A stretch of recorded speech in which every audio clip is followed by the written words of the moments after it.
Bonjour à toutes et à tous, Bezrat Hashem Beshem Hashem Naaseh Venatzliach. Alors le shiur que je vais vous faire aujourd'hui, sachez que ce n'est pas juste un cours, mais c'est avant tout un cadeau que j'aimerais vous offrir. Pas un cadeau de ma part, c'est qu'est-ce que j'ai moi, mais un cadeau de notre Torah Gdosha. Pourquoi je commence le shiur comme ça? Parce que c'est une Gemara, la Gemara dans Shabbat nous dit Anoten matana lechavero, celui qui donne un cadeau à son ami, tsarich leodio, il doit l'avertir avant. Pas genre surprise. Non, il doit l'avertir. Par exemple, un mari il veut offrir un cadeau à sa femme, d'accord? Et bien la Gemara nous dit, ce qui est bien de faire, c'est pas une avéra de ne pas le faire, mais ce qui est bien de faire, c'est tout simplement l'avertir avant. C'est-à-dire, excuse-moi ma chérie, excuse-moi ma femme, j'ai du retard. Pourquoi? Parce que tout simplement, je devais t'acheter un cadeau et je devais le récupérer. Elle va dire, ah tu veux un cadeau? C'est quoi? Tu verras quand j'arrive à la maison. D'accord? C'est-à-dire, l'amène dans une ambiance de cadeau. Tu lui préviens qu'il y a un cadeau qui va arriver. Ça permet de mieux vivre le moment de le recevoir.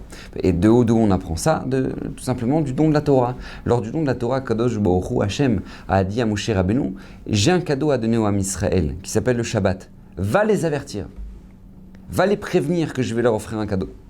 D'accord? De là, la Gemara, elle nous dit, on doit prévenir avant d'offrir un cadeau, qu'on va offrir un cadeau. Donc là, je vous préviens aussi, étant donné que je vais vous donner un cadeau absolument phénoménal, parce que ce shiur-là, probablement fait partie des shiurim qui m'ont le plus transformé, parce qu'en fait, c'est un shiur qui permet de comprendre d'une autre manière les 10 jours qui séparent Rosh Hashanah de Kippour, et donc par conséquent, changer complètement notre année. D'accord? Donc je vous préviens. Au prochain, j'ai un cadeau à vous offrir. Donc on y va. Vous savez qu'il y a un Gemara, il y a un Rav Dessler, excusez-moi. Le Rav Dessler nous dit qu'il y a une suite logique dans notre calendrier. Vous savez, il y a le mois de Av. Le mois de Av, c'est le mois de la tragédie a priori. D'accord? C'est le jour où, c'est l'instant 9 Av où on a perdu l'essentiel de notre vie qui était le Beth Amikdash. D'accord? C'était un moment tragique dans notre histoire. Et ce moment-là va entraîner par conséquent le mois de Elul. Pourquoi? Parce que lorsqu'arrive une tragédie dans la vie de quelqu'un, eh ben, la conséquence, c'est la remise en question. Les slichot, remise en question. Qu'est-ce que j'ai fait de mal? Quelles sont les limites que j'ai dépassées? Combien il y a de gens, de centaines de milliers de personnes qui ont fait tchouva parce qu'ils ont vécu des destructions dans leur vie, ou parce qu'ils ont divorcé, ou parce que maintenant ils ont perdu un enfant, ou parce que maintenant ils ont fait un dépôt de bilan, et ils ont cherché où ils pouvaient puiser leurs forces. Et ils en sont arrivés à cette période-là qui s'appelle Elul, où remise en question. Qu'est-ce qui se passe? Et la remise en question nous mène à Rosh Hashanah. Hachem, c'est lui le roi, c'est lui qui décide, c'est lui qui décrète, c'est lui qui a décidé ce dépôt de bilan, c'est lui qui a décrété la perte de cet enfant, c'est lui qui a décrété... Donc on arrive à lui.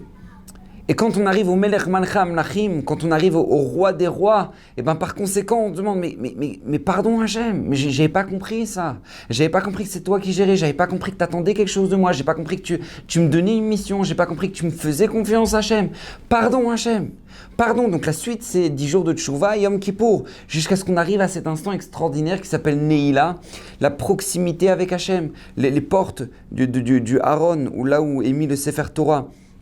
Elles sont ouvertes, on prie avec les portes des Sefer Torah ouvertes, et là, on prie Hachem et on atteint une telle proximité, mais c'est phénoménal.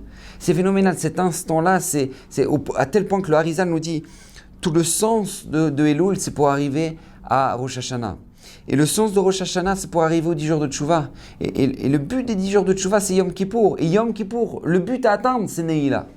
C'est Neila. Cet instant-là, on est en proximité totale avec Akadosh Baruch Hu et qu'on vit ce moment-là tellement fort où on peut demander ce que l'on veut. Akadosh Baruch Hu nous entend, Akadosh Baruch Hu nous pardonne. C'est magnifique. D'accord? Très bien. Pourquoi je vous dis tout ça? Parce qu'on est dans une période qui va être de Rosh Hashanah à Yom Kippour, une période qui est d'une puissance. Vous savez, on a eu dans l'Am Israël un roi qui était un très très grand rachat. Très très grand rachat, un impie, mais puissant quoi. Il s'appelait Ménaché. Maintenant, Ménaché, lui, il voulait faire la peau de son grand-père, Ishayahu. D'accord? Ishayahu ben Amoz. Il a voulu le tuer, il l'a tué d'ailleurs. Mais avant de le tuer, il a voulu le contredire dans ses enseignements de Torah. Et il va lui poser une question. Il va lui poser plusieurs questions avant de le tuer.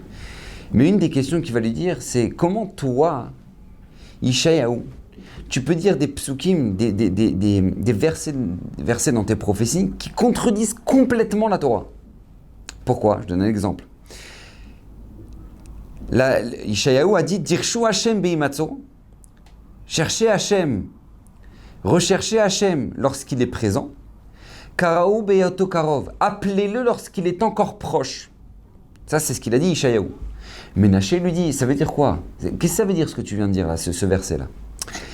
Dirshu Hashem beimatzo, cherchez Hashem quand il est présent.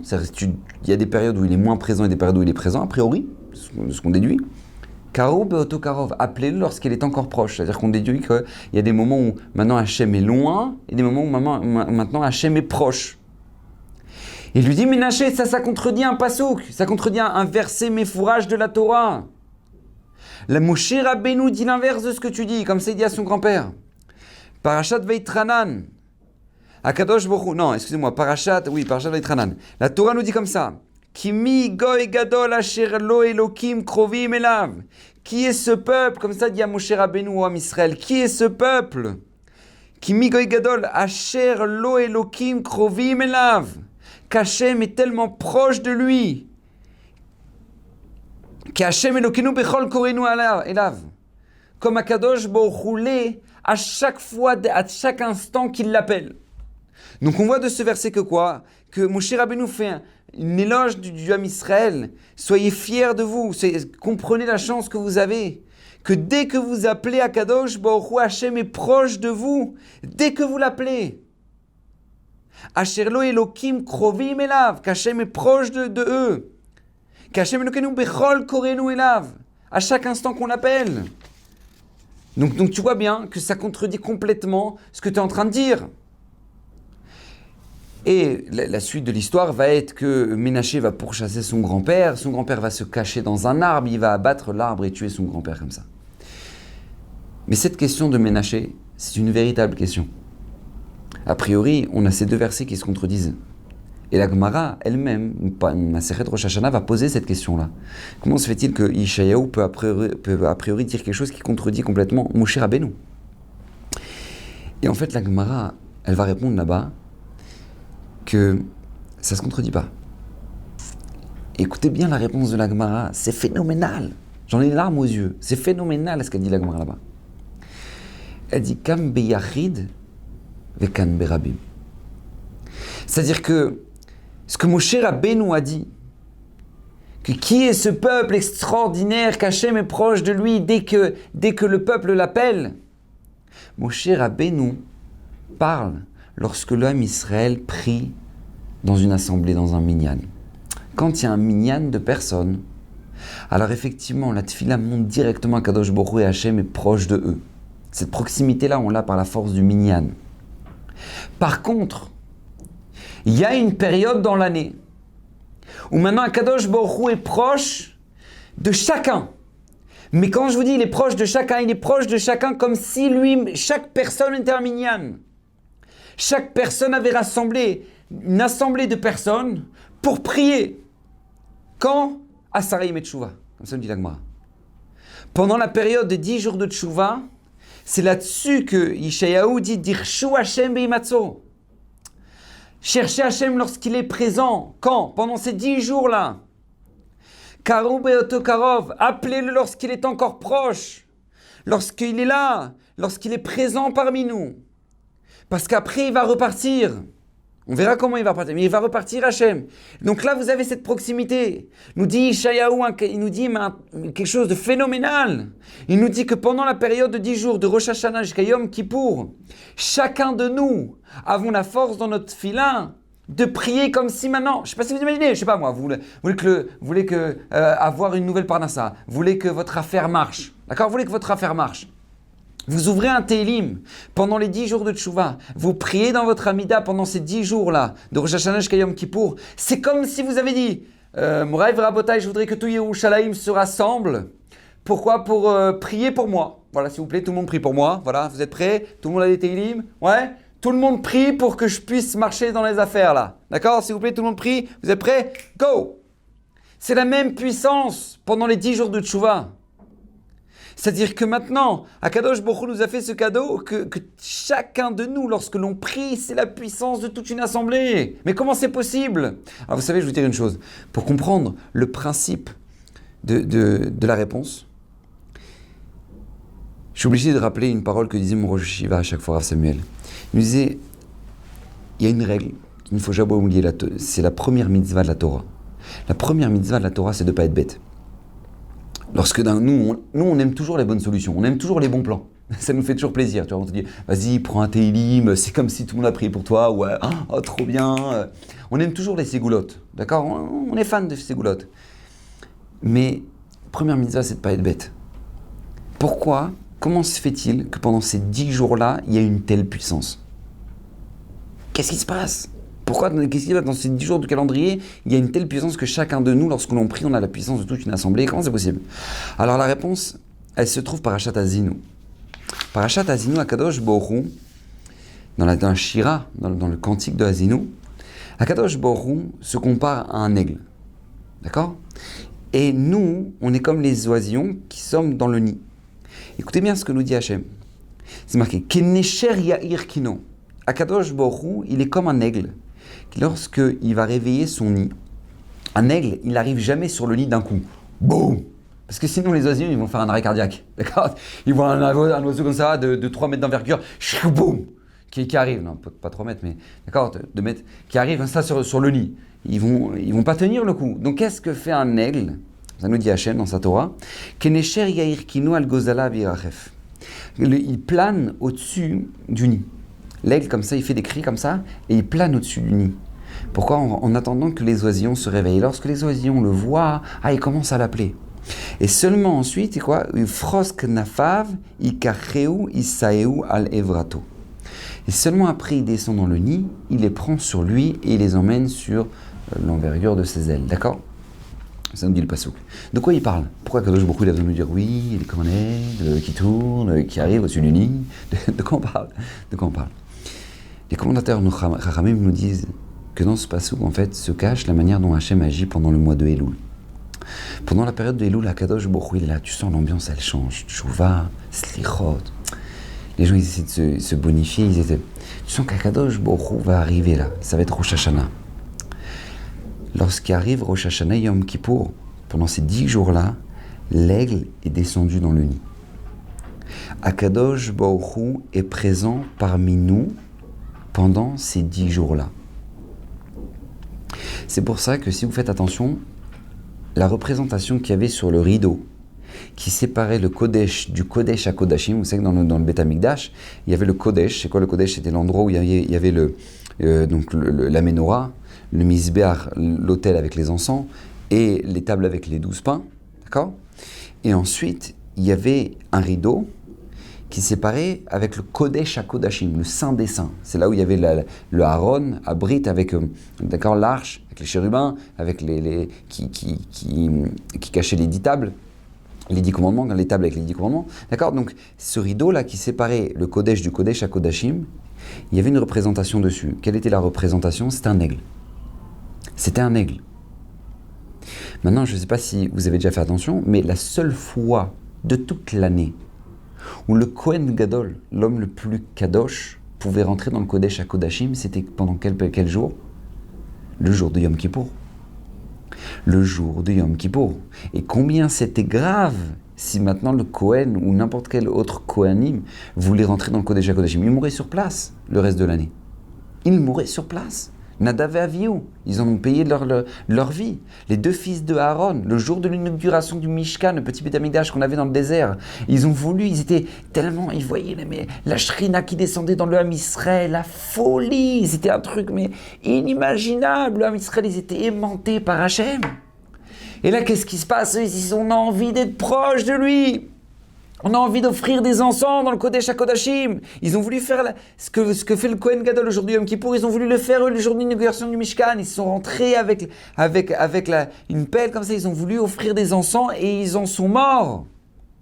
Parce que tu peux pas rentrer dans le Kodesh HaKodashim quand tu veux. Et même le Kohen Gadol, le jour du Yom Kippour, il rentrait avec une chaîne au pied de peur qu'il n'avait pas les pensées qu'il fallait au bon moment, tellement c'était un endroit qui était Kadosh et qu'il meurt sur place, qu'il fallait le tirer avec une chaîne. Maintenant, quel est le jour où il était permis de rentrer? Le jour du Yom Kippour. Pourquoi? Parce que l'aigle est dans le nid. Akadosh Baruch Hu lui-même veut se rapprocher de nous. Hachem descend. Hachem est parmi nous. Donc comme lui il descend, il te permet de rentrer. Il te permet de rentrer dans le Kodesh HaKodashim. C'est pour ça que le jour du Yom Kippour, vous savez, dans le Moussaf, on récite la Avoda du Kohen Gadol le jour du Yom Kippour. D'accord? On récite le... Et on dit que le Kohen Gadol, il rentrait avec le sang du taureau, après le sang du bélier. Mais il rentrait et puis il aspergeait une goutte en haut et 7 en bas. Echad le mala, sheva le mata. D'accord? Je pense que vous vous en souvenez. Echad le mala, sheva le mata. J'ai entendu Rav Pinchas Friedman, un chidouche extraordinaire. C'est quoi ce Echad? Une goutte en haut, sheva le mata, et 7 en bas. De quoi on parle? C'est que celui qui est Echad le mala, celui qui est Echad, Akadosh Baruch Hu, Shema Yisrael Hashem Elokeinu Hashem Echad, lui Hashem qui est Echad, sheva le mata. Akadosh Baruch Hu descend les 7 cieux qui nous séparent de lui, et il vient parmi nous pendant les 10 jours de Tchouva, de Rosh Hashanah jusqu'à Yom Kippour. Comment on concrétise ça avec la goutte de sang en haut et les 7 vers le bas?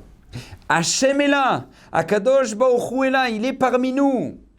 Vous savez qu'on en a une preuve, mais incroyable devant nos yeux tous les ans. Ça s'appelle le juif de Yom Kippour. Vous connaissez le principe du juif de Yom Kippour. Certaines des synagogues, durant toute l'année, ils ont du mal à avoir le minyan le Shabbat. D'accord? Ils ont du mal, le truc. Ils rappellent les gens, ils les chauffent, les trucs, machin. Déjà la semaine, je vous en parle même pas, c'est compliqué.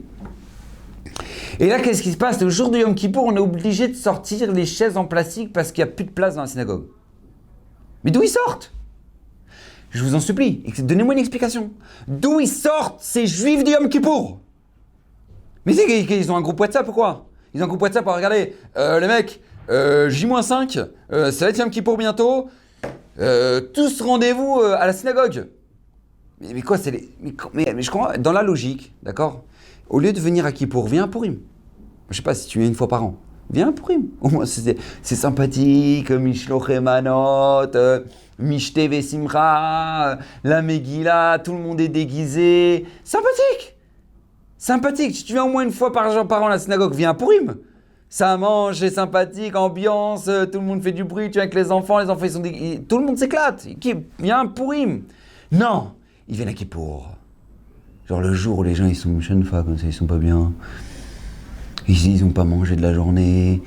Et puis voilà, et on est tous là comme ça sous le talit. Pourquoi? Quelle est la logique que tous ces juifs-là du monde entier, que tu ne vois jamais durant toute l'année, ils débarquent à Kippour? Le juif de Kippour, d'où ça sort ça?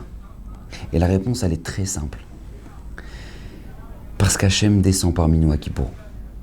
Akadosh Baruch Hu est là pendant cette période-là de Rosh Hashanah à Kippour. Et vous savez, on a 5 tfilot à Yom Kippour. On a 5 tfilot. C'est quoi? La première, c'est Arvit, le soir de Kippour. Le lendemain, on a Shacharit, le matin. D'accord? Ensuite, on a Moussaf. On a Mincha. Et puis, on a Neila. Ce sont les 5 tfilot de Kippour. Ces 5 tfilot ont été instaurés par nos Chachamim, d'accord, au Sanhedrin, Anshe Knesset Agdola. Ces 5 tfilot ont été instaurés face aux 5 niveaux qu'on a dans notre Neshama. Vous savez qu'on ne va pas faire de la Kabbalah, mais c'est très simple, on a 5 niveaux dans la Neshama. On a le Nefesh, Ruach, Neshama, Chaya, Yechida. D'accord? Donc Nefesh, Chaya, Neshama, Nefesh, Ruach, Chaya, excusez-moi, Nefesh, Ruach, Neshama, Chaya, Yechida. Neshama, Chaya, Yechida, c'est déjà dans le ciel, d'accord? C'est pas ce qui nous concerne, c'est pas ce qu'on a en nous. Nous, on a Nefesh, Ruach, c'est ce qui nous connecte avec la Neshama qui est en haut. Neshama et Chaya Yechida, c'est des niveaux encore plus, d'accord? Maintenant, face aux 5 niveaux que nous, on a dans notre Neshama, eh ben, on a les 5 tfilot de Yom Kippour. C'est pour ça que vous regarderez un phénomène absolument incroyable, c'est que plus tu avances de Yom Kippour, plus maintenant les gens vont venir. Vous regardez, vous avez déjà vu ça. C'est-à-dire que maintenant, quand est-ce que la synagogue est pleine à craquer? À Neila. À Neila, ils arrivent tous à Neila. Maintenant, ils ne savent même pas tenir un sidour à l'endroit. Ils ne savent même pas ce qui est dit. Ils ne comprennent même pas, mais ils sont là. Ils sont là. Pourquoi? Parce qu'il y a une grande règle. c'est que lorsqu'Akadosh Baruch Hu descend dans ce monde-là, qu'on le veuille ou non, la neshama de tout juif est aimantée par Hachem. On est aimanté. Le juif de Yom Kippour, tu lui dis, mais explique-moi la logique de venir aujourd'hui. Il ne saura pas te dire. Mais il est venu. Pourquoi? Parce que son âme, elle est aimantée. Akadosh Baruch Hu est descendu, donc t'as l'aimant principal qui arrive et bac. Automatiquement, la neshama, elle s'accroche. On a déjà vu ça quand? Au moment du Matan Torah. La Gemara dans Shabbat nous dit, lors du Matan Torah, il s'est passé un truc incroyable. La Gemara nous raconte que lorsqu'Akadosh Baruch Hu a parlé, au nom du don de la Torah, il a dit Anochi Hashem Elokecha Hashem Asher Hotzeticha Meret Mitzrayim, je suis Hashem l'Éternel, ton Dieu qui t'a fait sortir d'Égypte. Bam! Tous les neshamot des Juifs ont quitté leur corps. C'est-à-dire que tu avais 3,5 millions de morts. D'accord? À peu près le nombre de Juifs qu'il y avait à l'époque, au moment de Matan Torah. 3,5 millions de morts autour du Har Sinaï. Leur neshama est remonté. Hachem a dû faire Triat Ametim, résurrection des morts, et ils ont revécu. Et à ce moment-là, qu'est-ce qui se passe? Deuxième commandement. Lo Elecha Elokim Acherim Alpana. Tu n'auras pas d'autre Dieu. Bam! Tous les neshamot, elles repartent. Jusqu'à ce qu'au troisième commandement, on a fini par dire à Hachem, on peut plus. Hachem, on peut plus. Viens Moshe, il est l'interprète. Viens Moshe, il nous sert d'intermédiaire. Parce qu'on peut plus tenir. Mais en fait, pourquoi notre neshama elle est morte? Pourquoi on ne peut pas recevoir la Torah sympathiquement? On est obligé que notre neshama elle meure, notre neshama elle monte et nous on meurt. Qu'est-ce qui se passe, Makara? Et en fait, la réponse elle est très simple. C'est parce que lorsqu'on a reçu la Torah, Akadosh Baruch Hu est descendu dans ce monde. Et Hachem s'est mis à nous parler. La neshama elle a dit, mais qu'est-ce que je fais là? Il faut que je rentre à la maison. Et tac! La neshama a quitté le corps. Elle s'est dit, mais qu'est-ce que je fais là? Hachem il m'appelle. Hachem il est là. Donc la neshama elle est repartie. Elle est aimantée par la parole d'Hachem. C'est pas qu'on est mort parce qu'on était punis, mais c'est que notre neshama elle est repartie, elle a dit, mais qu'est-ce que je fais là? Pac! Elle est remontée. Parce qu'Hachem est descendu. Lorsque Akadosh Baruch Hu descend durant cette période-là de Rosh Hashanah Yom Kippour, notre neshama est aimantée. Et il n'y a pas de logique, mais les Juifs de Yom Kippour vont venir. Pourquoi? Parce qu'ils ont envie de se rapprocher. Donc ils ont envie d'être... Ils comprennent pas, mais leur neshama est aimantée par Akadosh Baruch Hu. C'est pour ça qu'à la fin de Neila, qu'est-ce qu'on dit dans la Tfila? On dit Hashem ou Elokim, Hashem ou Elokim, Hashem ou Elokim. 7 fois on répète, tout le monde répète après le Chazal. Hashem ou Elokim, Hashem ou Elokim. Hashem, lui, c'est lui qui est le Dieu. Hashem ou Elokim, Hashem ou Elokim. 7 fois, et ensuite, shofar. Et ensuite, le shofar. Pourquoi on fait ça? Parce que Hashem qui a descendu les 7 cieux, maintenant on le raccompagne. Lui qui était présent pendant cette période de Rosh Hashanah Yom Kippour, on le raccompagne. Donc Hashem ou Elokim dans le premier cieux, Hashem ou Elokim dans le deuxième, Hashem ou Elokim dans le troisième, quatrième, cinquième, sixième, septième. Et à la fin, on sonne le shofar et Akadosh Baruch Hu est à nouveau assis sur son trône divin. Donc on comprend que pendant cette période-là, Hashem est là. Hashem est parmi nous. Les conséquences d'Hachem parmi nous, elles sont phénoménales. Je vous annonce d'entrée. Vous savez, le Yahabetz, il pose une question incroyable dans la Gemara, dans la Mishnah en Pirkei Avot. La Mishnah en Pirkei Avot, elle dit Asara Nissim Hayu Lavotenu Bebet Hamikdash. Il y avait 10 miracles qui se passaient à l'époque du Beit Hamikdash. 10 miracles, il y en avait plus, mais les commentateurs expliquent pourquoi on s'arrête d'Afka sur ces 10 miracles-là qu'il y a eu. 10 miracles qu'il y avait sans arrêt au Beit Hamikdash. D'accord? Et donc, par exemple, que la fumée, même s'il y avait de la pluie, même s'il y avait de la tempête, jamais ça éteignait le feu de l'autel et que le feu de l'autel montait tout droit. Il n'y avait jamais de mouches, malgré toutes les shritotes, toute la viande qui était shritée au Beit Hamikdash. Et bien malgré tout, il n'y avait jamais une mouche. Il n'y a jamais un juif qui a été mordu à Yerushalayim par un serpent. Jamais personne, jamais un juif sur les centaines de millions de juifs qui sont montés à travers toutes les années au Beit Hamikdash. Il n'y a jamais un juif qui a dit Tsarli Memakomazé, on est trop serré à Yerushalayim, qu'on va rentrer au Beit Hamikdash, il y a trop de monde, d'accord? Il y avait tout Israël qui était là. Bref, il y avait des miracles qui étaient sans arrêt comme ça au Beit Hamikdash. Et demande le Yahabetz, comment se fait-il qu'Hachem faisait des miracles au Beit Hamikdash? Les miracles que tout le monde voyait. Tout le monde voyait ces miracles-là. Tout le monde voyait que la fumée montait tout droit, qu'il y avait une tempête, ça faisait rien, ça changeait rien. Tout le monde voyait ces miracles-là devant leurs yeux. Donc comment se fait-il qu'Hachem fait des miracles? Pourtant Hachem n'aime pas faire de miracles. On a des gemarotes claires là-dessus, qu'Hachem ne veut pas faire de miracles. C'est pas le sens de la vie. C'est à nous de chercher Hachem. C'est pas à lui de se dévoiler à nous. C'est à nous, c'est toute la réparation de la faute d'Adam Rishon. Bon, on va pas rentrer là-dedans parce que c'est hors sujet. Mais maintenant, Hachem n'a pas à faire de miracle. La Gemara, elle nous raconte, Rabbi Yossi des Mignocrates, la Gemara dans Ta'anit, elle nous raconte qu'il y avait un grand Tana qui s'appelait Rabbi Yossi des Mignocrates. Et lui, il avait payé des ouvriers pour faire un certain travail. Et il avait dit, tous les midis, c'est moi qui vous ramène les sandwichs. D'accord, vous inquiétez pas, chaque midi, c'est moi qui ramène le sandwich. Un jour, il a eu du retard. Pourquoi? Parce qu'il était en train de faire une mitzvah, etc. Donc il a été bloqué. Donc il a eu du retard pour ramener les sandwichs. Et donc les ouvriers sont pleins. Ils sont partis voir le fils de Rabbi Yossi du Mignocrate. Ils l'ont dit, écoute, on a faim, on a besoin de manger. Alors le fils de Rabbi Yossi, il a vu qu'il y avait un figuier. Il a dit, figuier, donne de tes fruits. Et là, toutes les figues du figuier, vous savez que c'est la particularité du figuier, ouais, que pas toutes les figues sont mûres au même moment. Là, toutes les figues sont devenues mûres au même instant. Et ils ont commencé à manger, ils se sont régalés, ils ont mangé plein de figues, ils ont été rassasiés. Et là, Rabbi Yossi, Mignocrate, arrive avec les sandwichs. Et à ce moment-là, les ouvriers disent, non, t'inquiète pas, Rabbi Yossi, ton fils, il nous a nourris. Alvaï que tu nous nourris comme ton fils nous a nourris. Et Rabbi Yossi, Mignocrate, pose la question à son fils, il dit, qu'est-ce que tu as fait? Il a dit, non, j'ai fait en sorte que les figues du figuier deviennent mûres. À ce moment-là, Rabbi Yossi, Mignocrate, il dit, pourquoi tu as fatigué ton créateur à faire des miracles sans raison? Hachem ne veut pas faire de miracles. La Gemara dans Ta'anit, elle nous dit, faire des sports extrêmes où la vie de la personne est en danger, c'est interdit. On n'a pas le droit de faire un truc pareil.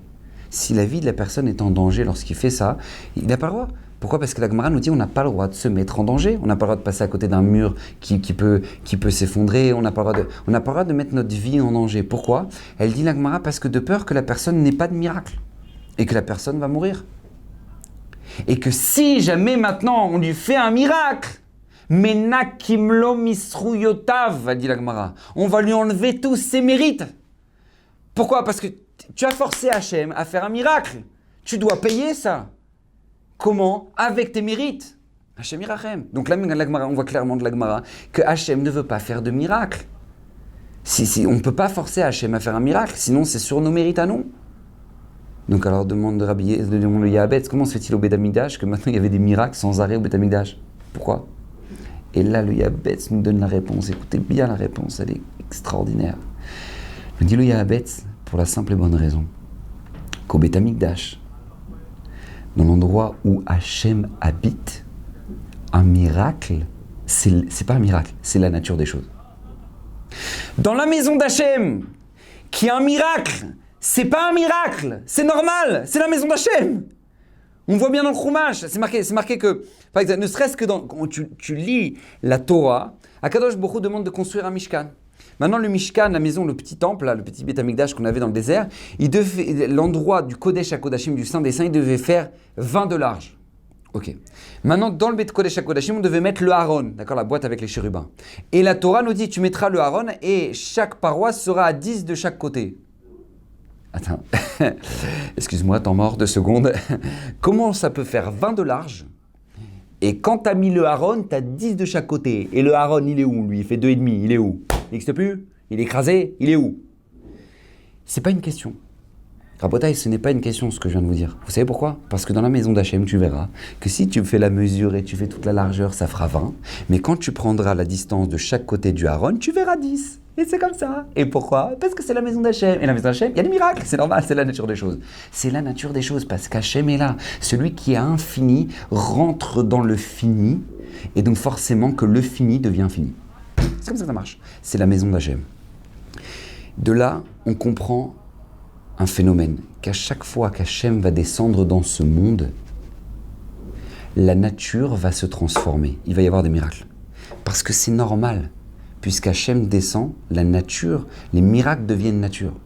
Exemple, Hachem va descendre en Égypte pour nous sortir. Quelle va être la conséquence? Les 10 plaies. Tu vois, les 10 plaies. La nature mais n'a plus de limite. Il n'a plus de limite, la lumière n'a plus de limite, l'obscurité n'a plus de limite, les bêtes féroces viennent de toute la planète. Comment c'est possible? Réponse, Hachem est là. Donc puisque Hachem est là, donc la nature, le miracle devient nature. Pareil, Matan Torah, vous savez, j'ai jamais posé la question, à Shavuot, ouais, Minak dans tout le clan d'Israël, qu'à Shavuot, on décore les Bate Knesset avec quoi? Avec quoi on décore les synagogues? Avec des fleurs, des arbres, des trucs. Pourquoi on fait ça? D'où ça vient? Parce qu'au moment de Matan Torah, le Har Sinaï était en fleurs. Comme le Har Sinaï était en fleurs, donc c'est la raison pour laquelle maintenant on décore la synagogue avec des fleurs le jour de Shavuot. Maintenant, moi, je ne sais pas si vous avez posé la question une fois, mais à quoi ça sert? Tiens, pourquoi Hachem il a mis des fleurs sur le Har Sinaï? Genre, on n'aurait pas reçu la Torah. Attends, Hachem, là il manque des fleurs. Excuse-moi, on appelle des jardiniers avant. Mais qu'est-ce qu'on en a à faire franchement? Qu'il y ait des fleurs, il n'y a pas des fleurs. S'il n'y avait pas eu de fleurs, ça t'aurait changé quelque chose, t'aurais moins bien reçu la Torah. C'est-à-dire, qu'est-ce que tu as gagné qu'il y ait des fleurs sur le Har Sinaï? Et en fait, c'est pas une question, encore une fois. Tu sais pourquoi il y a des fleurs sur le Har Sinaï? Parce qu'Hachem, il est sur le Har Sinaï. Donc, puisqu'Hachem, il est descendu sur le Har Sinaï, que c'est du désert, c'est de la roche, et que normalement, il n'est pas censé avoir des tulipes et des coquelicots, et bien, qu'est-ce qui va se passer? Là, il va y en avoir. Pourquoi? Parce que l'infini descend sur le fini. Puisque là, Hachem est présent, donc c'est obligé qu'il se passe quelque chose de surnaturel. Parce qu'Hachem est là. Donc, il va se passer un miracle. Il va se passer un miracle. Maintenant, on a compris ce que c'est que les 10 jours de Tchouva. De Rosh Hashanah jusqu'à Yom Kippour, Akadosh Baruch Hu, comme on a vu par Parashat Azinu, Akadosh Baruch Hu est dans le nid. Hachem est présent pendant ces 10 jours-là. Rabotai, écoutez bien ce que je vais vous dire, cette phrase-là, c'est tout le shiur. Si Hachem est présent pendant ces 10 jours-là, alors le miracle devient la nature. Le miracle devient la nature. Écoutez bien ce que je vais vous dire. Pendant ces 10 jours-là, on a le droit de prier pour avoir un miracle. Tu sais pourquoi? Parce que pendant ces 10 jours-là, les miracles sont la nature des choses. Hachem est présent. Et je vais vous ramener des preuves à ce que je dis. Sarah Imenu, c'est pas qu'elle pouvait pas avoir d'enfant. C'est qu'elle avait même pas la matrice. Elle avait même pas la matrice pour pouvoir avoir un enfant, nous dit la Gemara dans Yebamot. Donc, demande les commentateurs, j'avais entendu ça de Rav Menachem Stein, comment Sarah peut prier pour avoir un enfant? Ça s'appelle Tfilat Shav. On n'a pas le droit de faire Tfilat Shav. Une personne qui, comme ça, la Gemara dans Brachot, elle nous dit, par exemple, une personne qui voit que sa ville, Shem Yirachem, il arrive, il voit que sa ville, elle est en feu. Il se met à dire, Hachem, s'il te plaît, Akadosh Baruch Hu, faites que ce soit pas ma maison. Ça s'appelle Tfilat Shav, parce que la ville, elle est en feu. Donc, ça sert à rien, ta tfila. On ne peut pas prier Tfilat Shav. Ça sert à rien, la femme, elle est au 9e mois, et lui, il est en train de prier toujours, Hachem, s'il te plaît, faites que ce soit un petit garçon. Non, mais ça sert à rien, là, c'est Tfilat Shav, d'accord, c'est déjà fixé, donc t'as rien gagné. Rabotai, écoutez bien ce que je vous dis. Pendant un Sarah Imenu Tchouva, tu as le droit de prier pour avoir un miracle. Sarah Imenu, nous dit la Gemara dans Rosh Hashanah, quand est-ce qu'elle va mériter d'avoir un Yitzhak? De sa tfila à Rosh Hashanah. Parce qu'à Rosh Hashanah, tu as le droit, de Rosh Hashanah jusqu'à Yom Kippour, tu as le droit de prier pour avoir un miracle. Léa Imenu, elle était enceinte d'une tribu en plus. Elle en avait déjà 6. Maintenant, elle sait qu'elle va être enceinte du 7e. Et là, elle s'est dit, mais c'est pas possible, parce que si moi je vais être enceinte du 7e, Bila et Zilpa, elles en ont déjà 2 chacune. Et on va avoir 12 tribus. Donc ça veut dire que Rachel, elle en aura qu'un seul. Elle va prier pour que l'enfant qui est dans son ventre, il devienne une fille. Nous dit la Gemara, comment elle a pu faire un truc pareil? C'est pas normal, elle peut pas. Alors la Gemara nous dit oui, parce que c'était avant les 40 premiers jours. C'est dans la conception, dans les 40 premiers jours, alors tu as le droit de prier. Mais après, tu peux pas prier, ça s'appelle Tfilat Shav. Mais comment Sarah Imenu, elle a pu prier? Parce qu'elle a prié de Rosh Hashanah jusqu'à Yom Kippour. Nous dit la Gemara de Rosh Hashanah, Yosef Hatzadik. Yosef Hatzadik, qui a fait 12 ans de prison.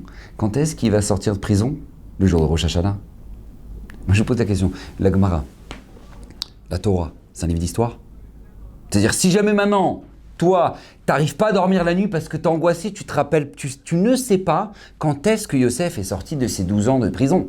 Et ça t'empêche de dormir, t'es pas bien. Donc la Gemara, elle te dit non, ne t'inquiète pas, ne t'angoisse pas, tu sais quand est-ce qu'il est sorti de prison à Rosh Hashanah. Merci. Heureusement qu'on me l'a dit. Mais c'est une blague ou quoi? Pourquoi la Gemara a besoin de te dire un truc pareil?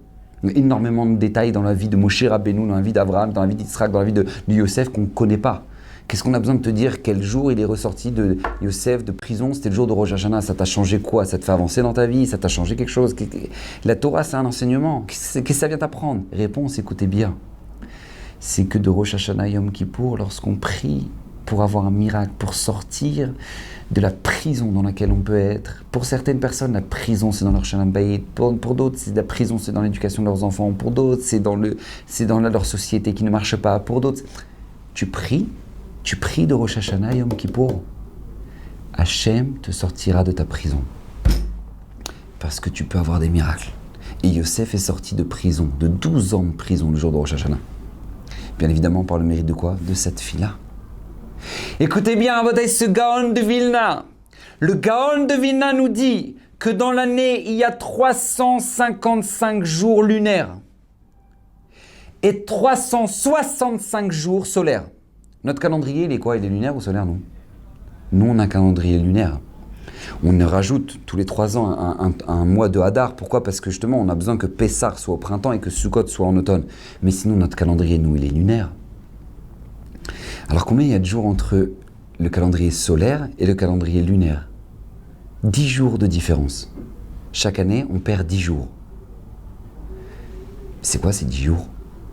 C'est quoi ces 10 jours qui ne font ni partie du calendrier solaire, ni... C'est quoi? Il dit le Gaon de Vilna, c'est les 10 jours de Tchouva. Asara Yemei Tchouva. Asara Yemei Tchouva, tu vas fixer pendant ces 10 jours de battement-là, tu vas fixer toute ton année. Toute ton année, tu vas la fixer parce que tu peux prier pour un miracle. Tu peux tout changer à ce moment-là. C'est dans tes mains. Vous savez, le Rav Pinkus. Le Rav Pinkus, il était le Rav d'une ville en Eretz Israël qui s'appelle Ofakim. Maintenant, quand il est arrivé là-bas, il n'y avait rien. La seule Beth Knesset qu'il y avait, c'était un miklat dans un sous-sol. D'accord? C'était un bunker dans un sous-sol. Il a dit, c'est pas possible, il faut qu'on fasse une Beth Knesset un peu correcte. Donc il a cherché des donateurs. Et quand il a trouvé les donateurs, ils ont payé pour pouvoir avoir une espèce de, ce qu'on appelle ici en Israël, une caravane, ouais, un préfabriqué. Un beau préfabriqué comme ça, qui fait office de synagogue, dans lequel maintenant ils voulaient mettre le kollel dedans, etc. Maintenant, vient le jour où maintenant la grue, elle arrive et elle va placer le préfabriqué. Donc elle le ramène comme ça. Et là, qu'est-ce qui se passe? Donc ils posent les fondations, ils sont en bas comme ça, ils posent le truc, ils font descendre le préfabriqué. Et puis là, il y avait le donateur qui était là pour découper l'emballage, quoi, pour ouvrir, faire honneur au préfabriqué. Maintenant, au Fakim, c'est dans le sud. Ouais, c'est dans le sud d'Eretz Israël. Donc maintenant, qu'est-ce qui se passe? Donc il regarde, il pose, ouais, c'est bon, ouais, c'est bon, tac, et il pose le préfabriqué. Maintenant, qu'est-ce qui se passe à ce moment-là? Ils ouvrent le préfabriqué, ils se rendent compte qu'ils se sont plantés. Pourquoi? Parce que le Echal, là où on met le Sefer Torah, au lieu d'être au nord, donc vers la direction de Jérusalem, il était au sud. Ils ont posé préfabriqué à l'envers. Le Rav Pinkus, il rentre chez lui et il dit à sa femme, « Ma femme, aujourd'hui j'ai reçu probablement l'une des plus belles leçons de ma vie. » Parce que tu vois, lorsque maintenant ce préfabriqué il était en train d'être posé, comme s'il était en train de descendre, même s'il restait encore 1 centimètre de battement, on pouvait tout faire changer à 180 degrés. On aurait pu changer sans aucun problème le préfabriqué. Mais maintenant qu'il est posé, et qu'on a enlevé les sangles, et que la grue elle est repartie, tu sais la galère que c'est maintenant juste pour ressoulever et le refaire changer. Il dit Rav Pinkus, c'est exactement ça, les 10 jours de Tchouva. Toute ton année va être fixée. Elle est décrétée à Rosh Hashanah, elle est tamponnée à Yom Kippour. Tu as 10 jours pour tout changer. Tu as 10 jours pour transformer ton année à 180 degrés. Et là, c'est en train de se poser, et jusqu'au dernier instant dans Neila, prie. Parce que nous dit Rav Pinkus une phrase qu'il ne faut jamais oublier. Chaque effort que tu feras pendant ces 10 jours de Tchouva, ça ne fera que de bonifier ton année. Ça ne fera que de bonifier ton année. C'est pour ça que le Gaon de Vilna nous dit une phrase incroyable qu'on récite dans la Tefila de Rosh Hashanah. On dit à Rosh Hashanah, Ayom Harat Olam. Aujourd'hui, le monde a été créé. C'est vrai? Non, c'est faux. C'est pas le jour de Rosh Hashanah, c'est pas le premier Tishri que le monde a été créé. Le monde a été créé le 25 Elul. Rosh Hashanah, c'était le 6e jour de la création, c'est le jour où Adam Arishon, le premier homme, a été créé. Alors pourquoi on dit Ayom Harat Olam? Vous savez pourquoi on dit ça dans la Tefila? Aujourd'hui, le monde a été créé. Il dit en plus, c'est quoi ce langage de Ayom Harat Olam? On devrait dire Ayom Bara et Olam. Non. Aharat Olam, il dit le Gaon de Vilna Similachon, c'est le langage de Erayon, comme une femme qui est enceinte. Une femme qui est enceinte, on dit c'est Isha Be'erayon, elle est enceinte. Ayom Aharat Olam, nous dit le Gaon de Vilna, à partir de Rosh Hashanah jusqu'à Yom Kippour, pendant ces 10 jours, c'est le moment où maintenant le bébé, il n'est pas encore sorti. Il n'est pas encore sorti du ventre de sa mère. Tout peut changer. Toute ton année peut changer. À Kippour, ce sera tamponné. Là, pour l'instant, il n'est pas encore sorti. Tout on a pris pour avoir une bonne année. Prie pour que le corona s'en aille. Prie pour avoir une atzlacha. Prie pour avoir la santé. Prie pour que ta famille soit protégée. Prie. Parce que tout est jouable maintenant. C'est le moment où tout est jouable. Et on doit profiter de cette bonté-là. On doit savoir profiter de cette bonté-là. Parce que vous savez ce que c'est qu'Akadosh Baruch Hu qui descend dans ce monde. Je vais vous raconter une histoire absolument incroyable. Que le Rav Frima, un grand Rav à Bnei Brak, a raconté. Il y a un juif à Paris qui est voisin de palier de l'oncle du roi du Maroc.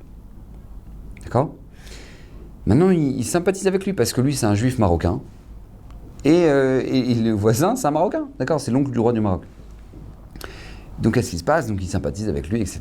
Et puis, l'oncle du roi du Maroc lui dit, tu sais, le roi du Maroc, il vient des fois officiellement, des fois, il ne le dit pas, c'est pas officiel. D'accord, il vient pour faire ce qu'il a à faire, il ne le déclare pas. Et quand il vient à la maison, quand il vient à Paris, il vient me voir à chaque fois. Il passe à la maison. Est-ce que tu veux que la prochaine fois qu'il vienne, tu veux lui rencontrer, lui dire bonjour ? Il dit bien sûr, j'aimerais beaucoup, c'est le roi du Maroc, j'ai vécu au Maroc, bien sûr, mais bien évidemment, il dit très bien, la prochaine fois je t'appelle. Donc il attend, d'un coup il reçoit un coup de téléphone de son voisin, il lui dit regarde, ce soir le roi du Maroc il est à la maison. Si tu veux venir, tu viens. Lui dit waouh, roi du Maroc à la maison. Donc lui, qu'est-ce qu'il met ? Son costard. Il met ses plus beaux habits et tout, et il va toquer à la porte de son voisin. Et là, il ouvre et il voit le roi du Maroc dans le salon. Et il dit, Votre Majesté, je voudrais vous remercier au nom des Juifs du Maroc pour tout ce que vous faites pour nous, pour combien vous nous protégez. Et oui, il embrasse la main, etc. Et puis, qu'est-ce qui se passe ? Le roi du Maroc lui dit, enchanté, vous habitez ici, il dit, vous avez des enfants, oui. Il dit, voilà, justement, j'ai mon fils qui là va faire la bar mitzvah. Comme ça, il dit au roi du Maroc. Le roi du Maroc dit, Mazel Tov pour la bar mitzvah de ton fils. Et là, à ce moment-là, qu'est-ce que tu te bien ? Le roi du Maroc, il enlève sa Rolex en or. Il enlève sa Rolex et il la donne au papa. Il lui dit, ça, c'est pour la bar mitzvah de ton fils. Waouh ! Il reçoit la Rolex. Et le roi lui dit, tu sais, je pourrais te faire un chèque de 1000 euros. Je pourrais te faire. Mais je me dois d'offrir un cadeau du roi. Un cadeau de roi. Il lui a offert sa Rolex. Et bien cette histoire-là, elle est absolument extraordinaire. Je vais vous dire pourquoi. Parce que nous, on prie dans la tefila.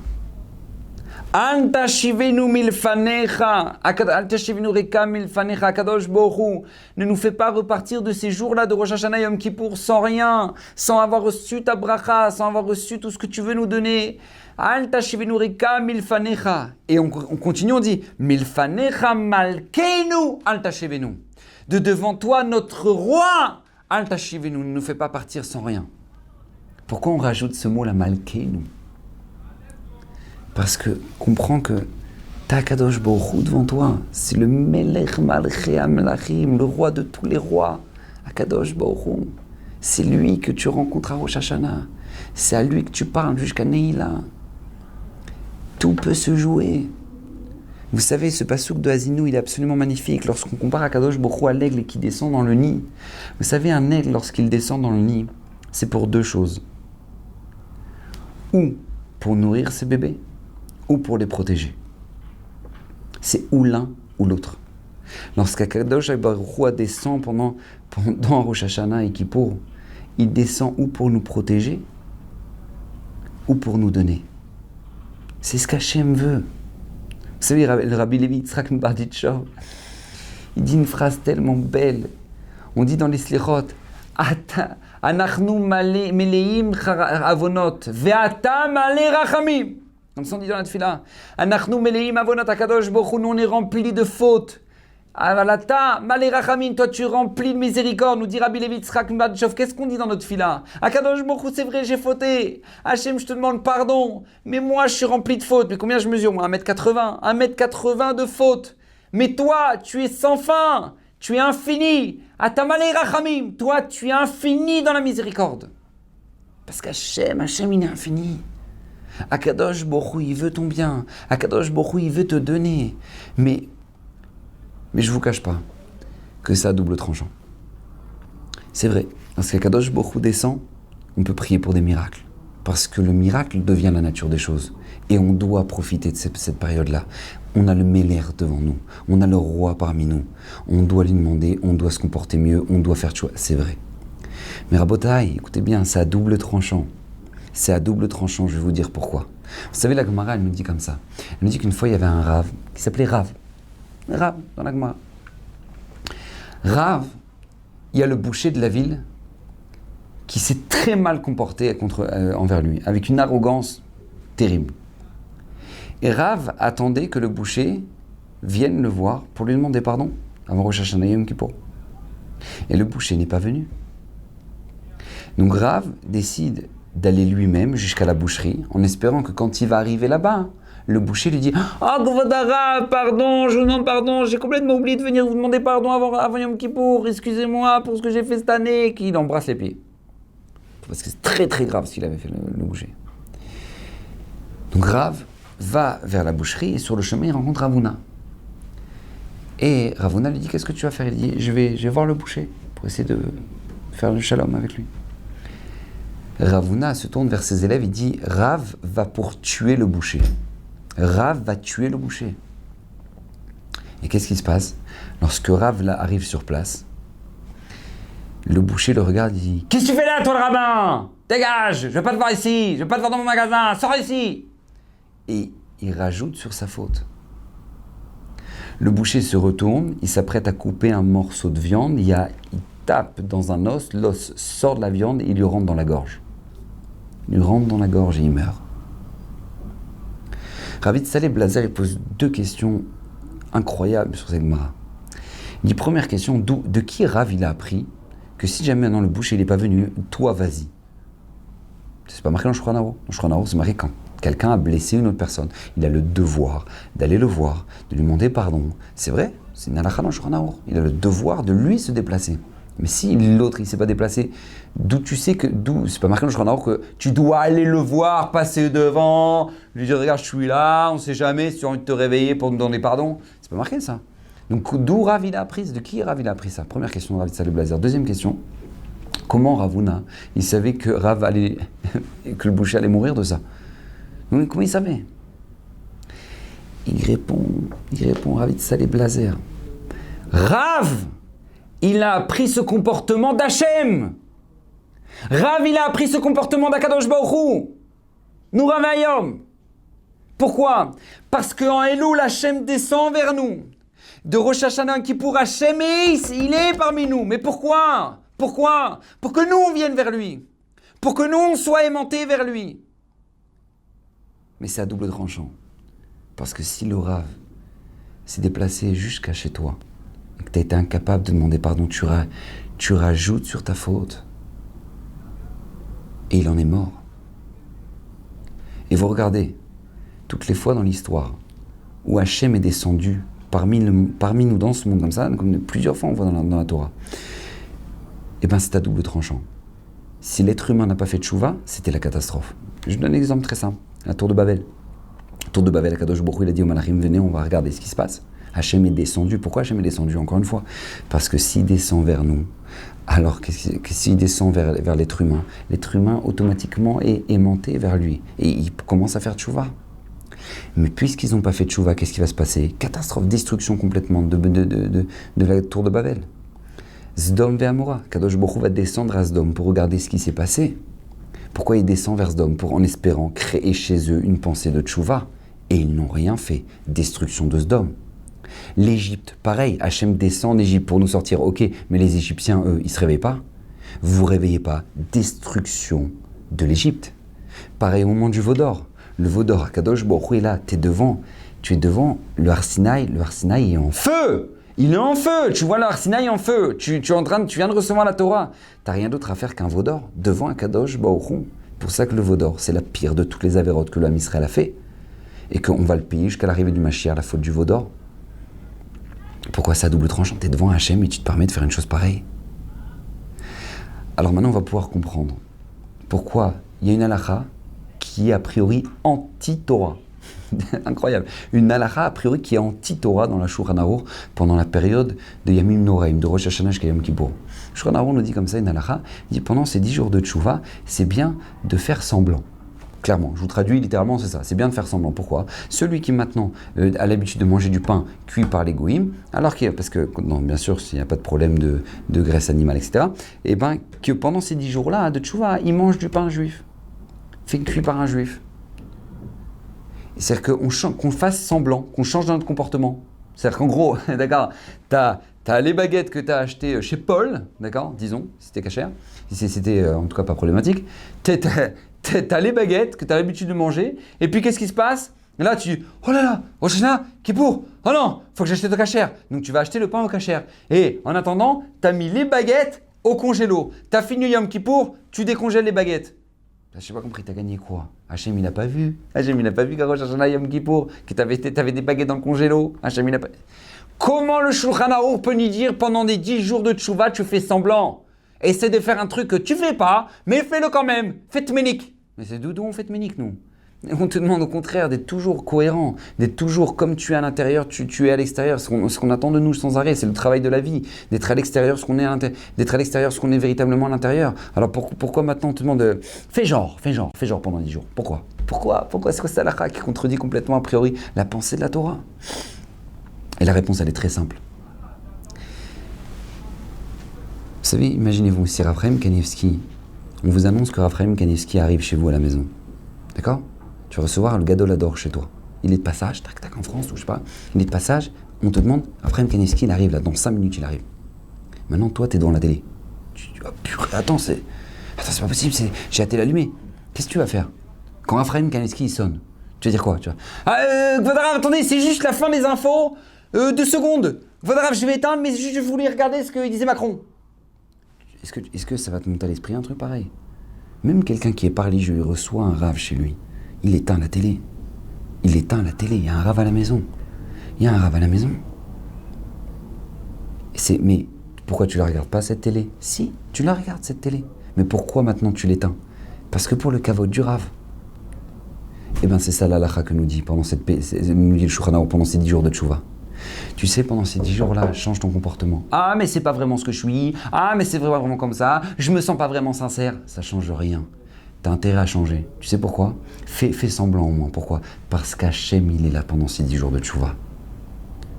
T'as 10 jours où Hachem, il est parmi nous. Et fais attention à changer un minimum. Parce que ça peut être à double tranchant. Si tu décides de changer, Akadosh Baruch Hu, tu sais ce qu'il peut faire pour toi. Les plus beaux miracles, il peut te les faire. Ce que tu n'as pas le droit de prier le reste de l'année, Akadosh Baruch Hu va l'écouter pendant cette période-là. Mais c'est à double tranchant.